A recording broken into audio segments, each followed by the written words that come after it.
Do you want to create the best solution? You first need to understand everything you can about the problem in the define stage.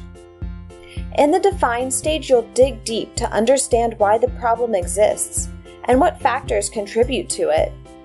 You can't just Google the answer to this problem or rely on internet research to help you gain an understanding.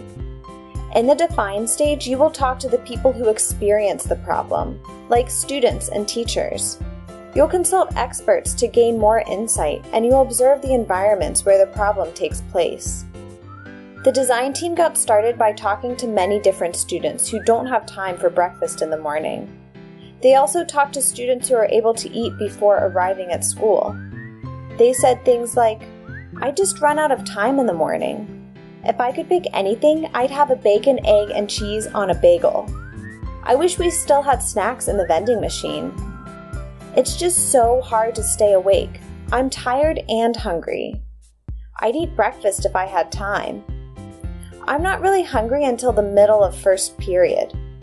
They talk to teachers to find out if they see a difference in academic performance and class participation, and see if they know any solutions that have been tried before.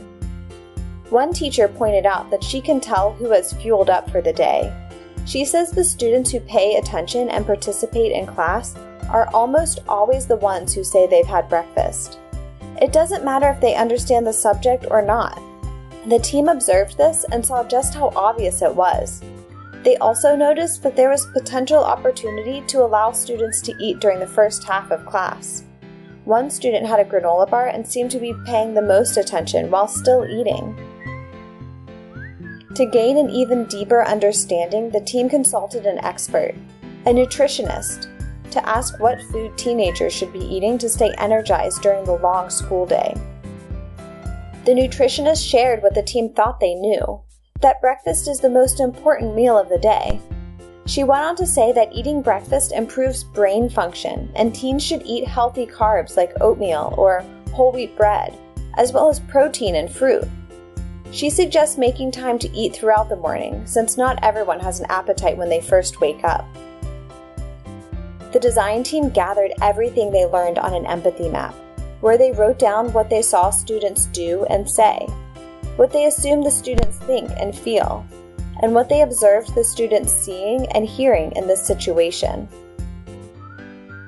From this information, they can now identify what their perfect solution will do. They aren't deciding what their perfect solution will be. They want to know what it will be like.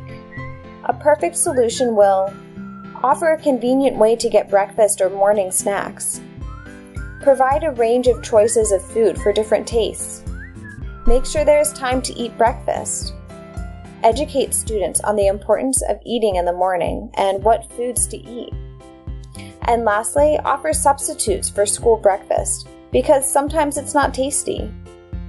Because the team researched, they have a real understanding of the problem and what they need to accomplish in order to solve it.